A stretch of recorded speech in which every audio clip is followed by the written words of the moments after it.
বন্ধুরা, তোমরা দেখছো সৌরভস একাডেমি। আর এই ভিডিওতে আমরা দেখব কম্পিউটার প্রোগ্রামিং কি করে কাজ করে।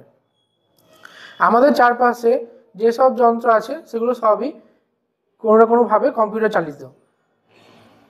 আজকাল সবাই স্মার্ট ওয়াচ ব্যবহার করে। স্মার্ট ওয়াচে আমরা টাইম ছাড়াও আরও অনেক জিনিস দেখতে পারি। তারপর গাড়িতে আজকাল ন্যাভিগেশন সিস্টেম আছে, যা অনেক ক্ষেত্রে নিজে নিজে রুট সিলেক্ট করতে পারে জিপিএস এর সাহায্যে। সেগুলো সবই কম্পিউটারের সাহায্যে। এই সব সম্ভব যেহেতু এই জিনিসগুলোর মধ্যে কোনো না কোনোভাবে সেন্সর লাগানো আছে, আর এই সেন্সরগুলো রিয়েল টাইম ডেটা পাঠাচ্ছে কোনো কম্পিউটারকে, বা যদি সেখানে ছোট কোনো কম্পিউটার লাগানো থাকে তো সেই মিনি কম্পিউটার বা চিপ ওখানে কিছু ক্যালকুলেশন করছে বা কিছু প্রসেসিং করছে, যাতে করে সে ঠিক করছে যে কী কাজটা করবে।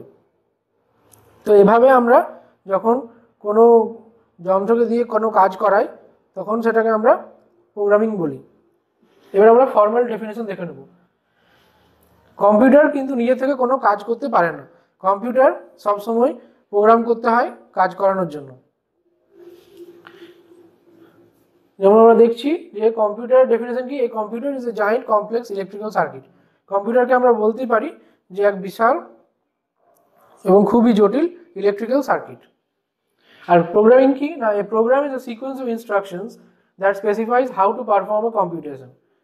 একটা প্রোগ্রাম হচ্ছে একটা পর সিকোয়েন্স অফ ইনস্ট্রাকশনস, যেগুলো ফলো করলে আমরা কোনো কম্পিউটেশন ফলো করব। এখানে ইনস্ট্রাকশনসটা মেন ইম্পর্টেন্ট, কারণ যেভাবে আমরা ইনস্ট্রাকশনটা দেবো সেইভাবেই কম্পিউটার কাজ করবে।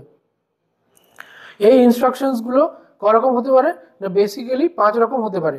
কোনো ইনপুট নেবে, কোনো ডেটা কম্পিউটার ইনপুট নেবে সেন্সারের মাধ্যমে, বা কোনো যদি নাম্বার হয় কিবোর্ডের মাধ্যমে। আউটপুট দেবে কম্পিউটার প্রোগ্রামের মধ্যে, কিছু আউটপুট দেবে, কিছু ম্যাথমেটিক্যাল ক্যালকুলেশন করবে, যোগ বিয়োগ গুণ ভাগ, কিছু কন্ডিশনাল এক্সিকিউশন করতে পারে, মানে এই কাজটা হলে তবে এই কাজটা করো এরকম বলতে পারে। আর রিপিটেশন, আমাদের যেখানে একটা কাজ বারবার করতে অনেক বোরিং লাগে, সেখানে কম্পিউটার কিন্তু একটা কাজ অনেকবার করতে পারে। এই জন্যই কম্পিউটারের বিশেষত্ব। তো সমস্ত রকম প্রোগ্রামে, যত বড়ই প্রোগ্রাম হোক, সেখানে কিন্তু এই 5টা কাজই মেনলি থাকে। মানে যদি আমরা কোনো কমপ্লেক্স প্রবলেম ভাবি, তো সেটাকে কিন্তু আলটিমেটলি এই 5 রকম উপায়ে ভাগ করা যায় বা সাব প্রবলেমসে ভাঙা যায়। তারপরেই কিন্তু এটা কম্পিউটারে মানে সলভ করা যাবে। যদি কোনো প্রবলেম এমন হয় যেটা এরকম হচ্ছে না, তবে কিন্তু সেটা কম্পিউটারের সাহায্যে সলভ করা যাবে না, কারণ কম্পিউটারটা পুরোপুরি প্রোগ্রামের মাধ্যমে চলে। আর প্রোগ্রামিং যেটা জিনিসটা বোঝাতে পারবো না, সেটা কি করে কম্পিউটারকে বোঝাবো? তাহলে যদি আমাদেরকে প্রোগ্রামিং করতে হয়, তো আমাদের কিছু জিনিস মাথায় রাখতে হবে। সেগুলো কি কি না, আমাদের প্রথমেই ফ্লো চার্ট লিখতে হয়, তারপর অ্যালগরিদম লিখতে হয়, তারপর সুডো কোড লিখতে হয়, তারপর সেখান থেকে সোর্স কোড লিখতে হয়। তো ফ্লো চার্ট কি না, ফ্লো চার্ট হচ্ছে একটা ডায়াগ্রামেটিক রিপ্রেজেন্টেশন অফ দ্য প্রবলেম। মানে যে প্রবলেমটা আমাদেরকে দেওয়া হচ্ছে সেটা কী করে সলভ করব, সেটা আমরা ছবির মাধ্যমে প্রথমে ফ্লো চার্টের মাধ্যমে ডিসক্রাইব করি। তারপর যে কোনো জায়গাতে অ্যালগরিদম ব্যবহার হয়। অ্যালগরিদম কি না, যেটা স্টেপ বাই স্টেপ সলিউশনটা যেটা লিখলাম সেটা বলছি অ্যালগরিদম। তারপর সুডো কোড মানে কোনো ল্যাঙ্গুয়েজ স্পেসিফিক কোড নয়, যেটা নর্মাল কোডিং কী করে হবে সেটা আমরা লিখবো, সেটা হচ্ছে সুডো কোড। তারপর আমরা সোর্স কোড লিখবো, মানে কোনো ল্যাঙ্গুয়েজে যেমন জাভা, পাইথন বা সি ইউজ করে আমরা এটাকে লিখবো।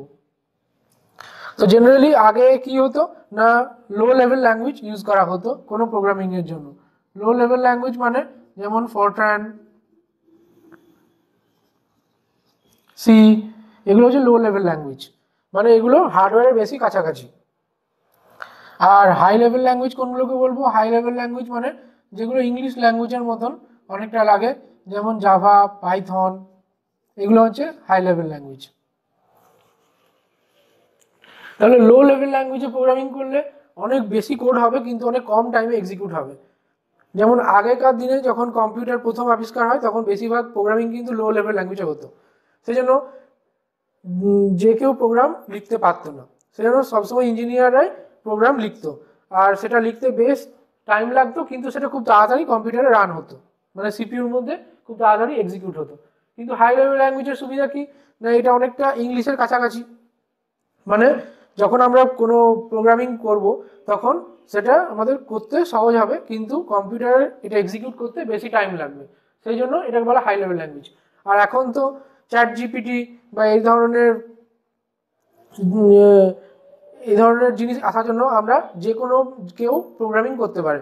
চ্যাট জিপিটিকে আমরা কমান্ডের সাহায্যে বা কোনো বলে যে এটা আমরা কি করতে চাই, সেটা ওয়েবসাইট ডিজাইন হোক বা কিছু হোক, সেটা বলে আমরা ওর মধ্যে থেকে কোড লিখতে পারি। তাহলে এই হাই লেভেল ল্যাঙ্গুয়েজেসগুলো মেনলি ইউজ হয় এখন প্রোগ্রামিং করার জন্য, কারণ কিন্তু সি আর ফরট্রান বা C++ এগুলো কিন্তু মেনলি কোম্পানিতে যেখানে ওয়েদার ফরকাস্টিং বা যেখানে আরও হাই স্পেসিফিক অ্যাপ্লিকেশন হয় সেখানে কিন্তু লো লেভেল ল্যাঙ্গুয়েজ ইউজ হয়। কম্পিউটার প্রোগ্রামিং করতে করতে অনেক সময় আমরা ভুল করে ফেলি, সেই ভুলগুলোকে বলে বাগ বা এরার্স। তো সেই এরারগুলো 3 রকম হয়। একটা হচ্ছে সিনট্যাকটিক এরার, মানে যেগুলো সিনট্যাক্সে ভুল আছে। যদি কম্পিউটারের সিনট্যাক্সে ভুল থাকে তাহলে কিন্তু আমরা বলবো যে সিনট্যাকটিক এরার। যদি কম্পিউটারের লজিকে ভুল থাকে তাহলে আমরা বলতে পারি সিমেন্টিক এরার। আর যদি কোডে ভুল থাকে তাহলে আমরা বলবো run time error.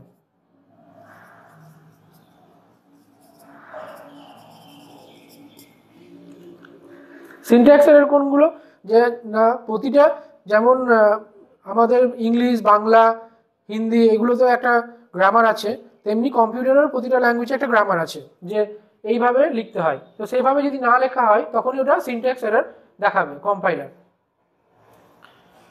Semantic error কোনগুলো, যদি প্রোগ্রামটা রান করছে সবই ঠিক আছে কিন্তু আমরা যে কাজটা করাতে চাইছি প্রোগ্রামিংকে দিয়ে সেই কাজটা কিন্তু সেই প্রোগ্রামটা করছে না, অন্য কিছু কাজ করছে, তখন ওটা হলো সিমেন্টিক এরার।